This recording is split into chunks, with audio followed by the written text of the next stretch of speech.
prevail. Cloud cover would be at a minimum. Surface winds would be only 7 knots. Visibility would be excellent. Baker Day was set, July 25th, 1946. Evacuation of target ship personnel began immediately. A general exodus commenced as the Sidor steamed out of the lagoon. Last-minute submerging of the unmanned submarines began. Crews had spent many long hours of preparation for this work. After the pilot fish had been submerged, her radar mast popped above the surface because of a shifting of exterior ballast. It was now too late to reballast.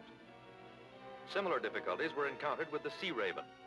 Her bow and her periscope shears were showing, but after much work and the loss of one suspension anchor, total submergence was achieved. At 0524, the Mount McKinley began to move out of the lagoon, now presumably clear of all personnel. But a last sweep with binoculars revealed emergency bunting flying from the yardarms of the Gasconade, a target APA. Aboard her were a group of last-minute personnel who, through oversight, had not been evacuated. Their signals were espied, and they were hastily removed to safety by the conserver. The lagoon was clear by 0620.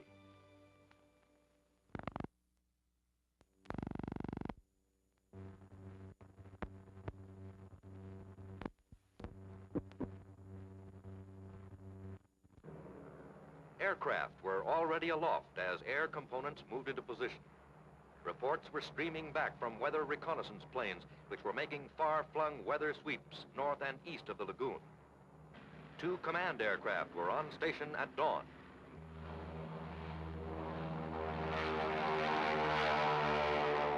At 1-minute intervals, 7 F-13 photographic aircraft soared into the morning sky, followed by 2 C-54 photoplanes. F-13 altitude for the Baker mission was 15,000 feet. The overall flight plan was similar to that on Able Day, except that the photographic orbits had been moved into 7 miles slant range as against 12 miles on Able Day. One F-13 was assigned to a course which would bring it directly over the target at 30,000 feet to make vertical photographs at the moment of detonation. 1 C-54 and 2 B-29s carried press and radio reporters and news photographers. A PBM bore aloft the President's evaluation board. Another PBM carried the radiological safety and technical observers who were to report early results. Army and Navy drones and reconnaissance aircraft soar into position. As Howe Hour approaches, 32 Army aircraft and 29 Navy aircraft are weaving through the air pattern. Mapping planes are making their last-minute runs over the target area. Scanning summaries of the air operation, General Kepner reports ready to the task force commander. Watches are consulted. Radio silence is imposed upon the task force. The bomb is being armed by radio control from the Cumberland Sound. Eyes turn toward the LSM-60. 90 feet below her and halfway to the bottom hangs the caisson which encloses the 5th atomic bomb. The caisson swings gently in the current, like a cradle rocked in a subsurface wind. Grim silence has settled over the lagoon. On the Cumberland Sound, automatic controls have taken over. Panel lights flicker. Transmitters hum. Tension grows. Perspiration beads foreheads, though the room is air-conditioned. Time now is measured in seconds. 10, 5, 4, 3, 2, 1, fire! A flash of yellowish light, and the lagoon erupts as if the earth beneath is disemboweled. Up goes a geyser like 1,000 Niagaras in reverse. 400,000 tons of water rising vertically against the pull of gravity, scattering fragments of the LSM-60 over the lagoon. As it rises, the column cascades outward into a spiked cauliflower. Then collapse begins. At 1 second, the column has reached 4,100 feet.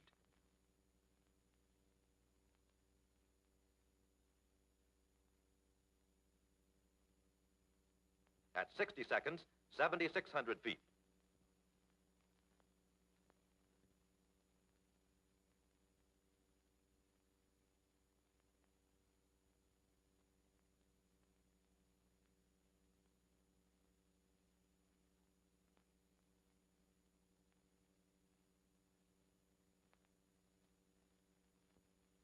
The crown of the cauliflower curves outward and down, shadowing the target array. This is the derby hat phase.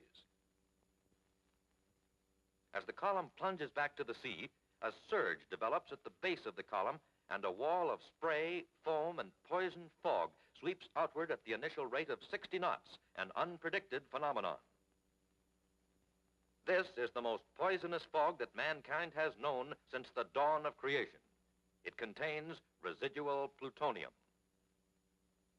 Whirling and seething, the fog dwarfs and engulfs the vessels, and for a time enshrouds the lagoon. This surge reached a height of 2,000 feet and extended over a radius of 8,000 feet. The rain and mist covered an area of 15 square miles and was lethal over an area of about 9 square miles. Slowly, winds carried the murky cloud to the northwest. For an hour, it was readily observed. At the end of 2 hours, it could no longer be distinguished from the normal cloud mass on the horizon. Gigantic waves had been created by the explosion. These were 94 feet from trough to crest at 300 yards from 0 point, and 9 feet from trough to crest at 2 miles. The first wave raced out at 45 knots, rocking the entire fleet. Bomb-produced surf was clearly visible to orbiting planes. Although these waves represented less than 1% of the bomb energy, they contributed significant damage to at least 5 of the target ships.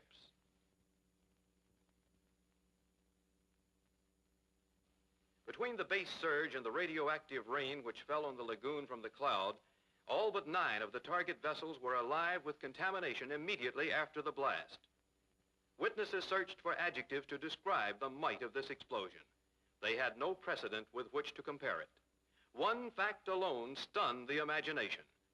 The blast had produced an 1,100-yard circular crater 25 feet deep in the floor of the lagoon and had flung up over 2 million cubic yards of bottom material.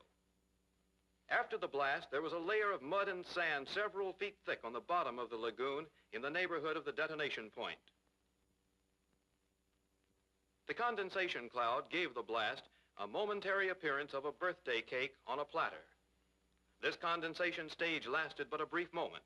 By 4 seconds, the cloud had reached maximum size, roughly 1 mile in diameter. At 18 seconds, it became ring-formed and began to stratify. By 30 seconds, it had vanished. The amount of energy released was normal for a bomb of the Nagasaki type, comparable to the energy released by the explosion of 20,000 tons of TNT.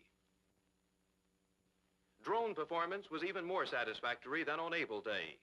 All drones and mother planes were jolted as if by a close burst of flak. The B-17, which was flown over the burst at 6,000 feet, was battered by the shock wave, but completed its flight and landed safely. Its bomb bay doors were warped. All inspection plates were blown open.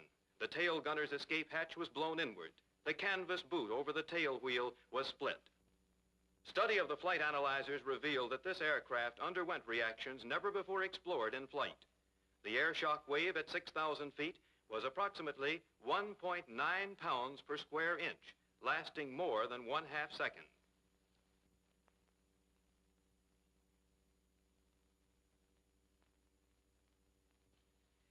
Another drone at 16,000 feet was over the target center 2 seconds after detonation. Its cameras, aimed vertically, produced an interesting record of the burst. The air shock wave at this altitude is illustrated by the severe shaking of the aircraft, which stopped the camera. Engine operation of the drones was not noticeably affected. Radio control, even during moments of the blast itself, was not affected at the distances studied. Far less radioactive material was present in the air than after the Able Day explosion. One B-17 drone landing at Eniwetok was slightly damaged when wind conditions and brake trouble caused it to run off the end of the runway and over an embankment to the coral shelf. Damage was not severe, and recovery of instruments with recorded data was complete. Within an hour, the first radio-controlled drone boat was sent into the target array to collect water samples. As the drone boats returned from their sampling missions, crews hosed them repeatedly to wash off radioactive spray.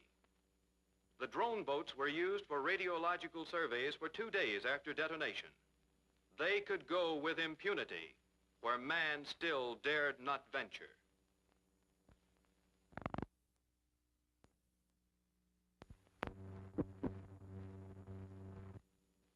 Meanwhile, salvage crews and instrumentation teams had entered the target array to collect the recording instruments which had been set out. Film from the towers was recovered and rushed to processing laboratories. Boarding teams removed animals from target ships under difficult conditions because of time limits imposed by radioactivity. As reports filtered back from inspection crews, early estimates of damage were made. The LSM-60 directly over the bomb had completely disappeared.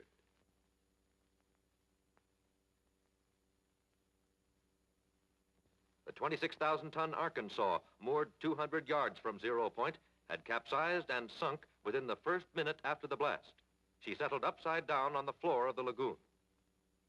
Divers found her bottom sieved with holes, her side shell plating broken at many points. Rivets had failed at seams and butts, and her hull was indented as much as 6 feet in some areas. Virtually all her damage was below her waterline, a characteristic of Test Baker.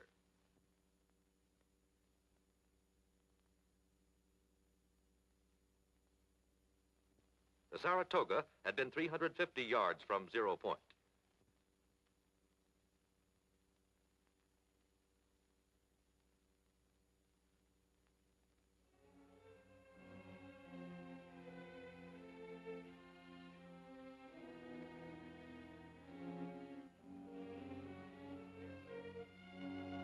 She had suffered no severe structural distortion or hull ruptures, but she was sinking from progressive flooding through leaking rivet seams.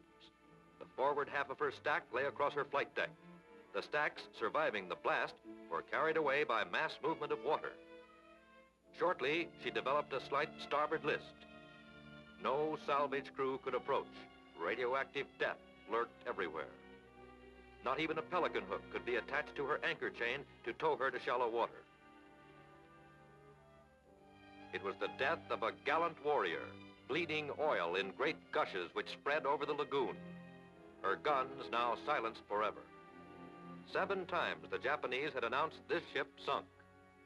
Difficult now to watch was the death of old Sarah. After 8 hours' struggle, she gave a final lurch, straightening herself for the grave.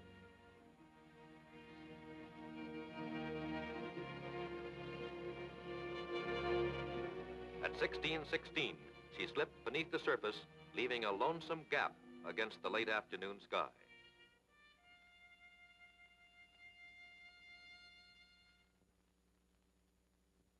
The Japanese battleship Nagato had begun to list to starboard and settle by the stern shortly after the explosion. She had been moored at 745 yards and was flooding progressively. By a quirk, one of the mooring buoys of the capsized LCT 1114 had been cast up on her deck by the blast. She was radiologically unsafe to board, and though salvage crews begged to take on the job of damage control or beaching, permission was denied. On the 4th day, when her doom was certain, orders were issued to be prepared to torpedo her next day as a test of new torpedoes. But she spent her last moments alone in the moonless night, unseen. When morning came, she was gone. Air bubbles told where she had sunk. 3 submarines sank in the explosion. The pilot fish went down, nearly all compartments flooded, the tops of her ballast tanks no longer tight, and her superstructure dished in. She had been 260 yards from 0 point. Divers recovered vital instruments that had been attached to her deck and bridge. The skipjack, at 800 yards, went down with a crack in her athwartship plating above one of the torpedo rooms. Later, she was raised and returned to San Francisco for detailed study. Her forward battery compartment and her control room were flooded, and the tops of her ballast tanks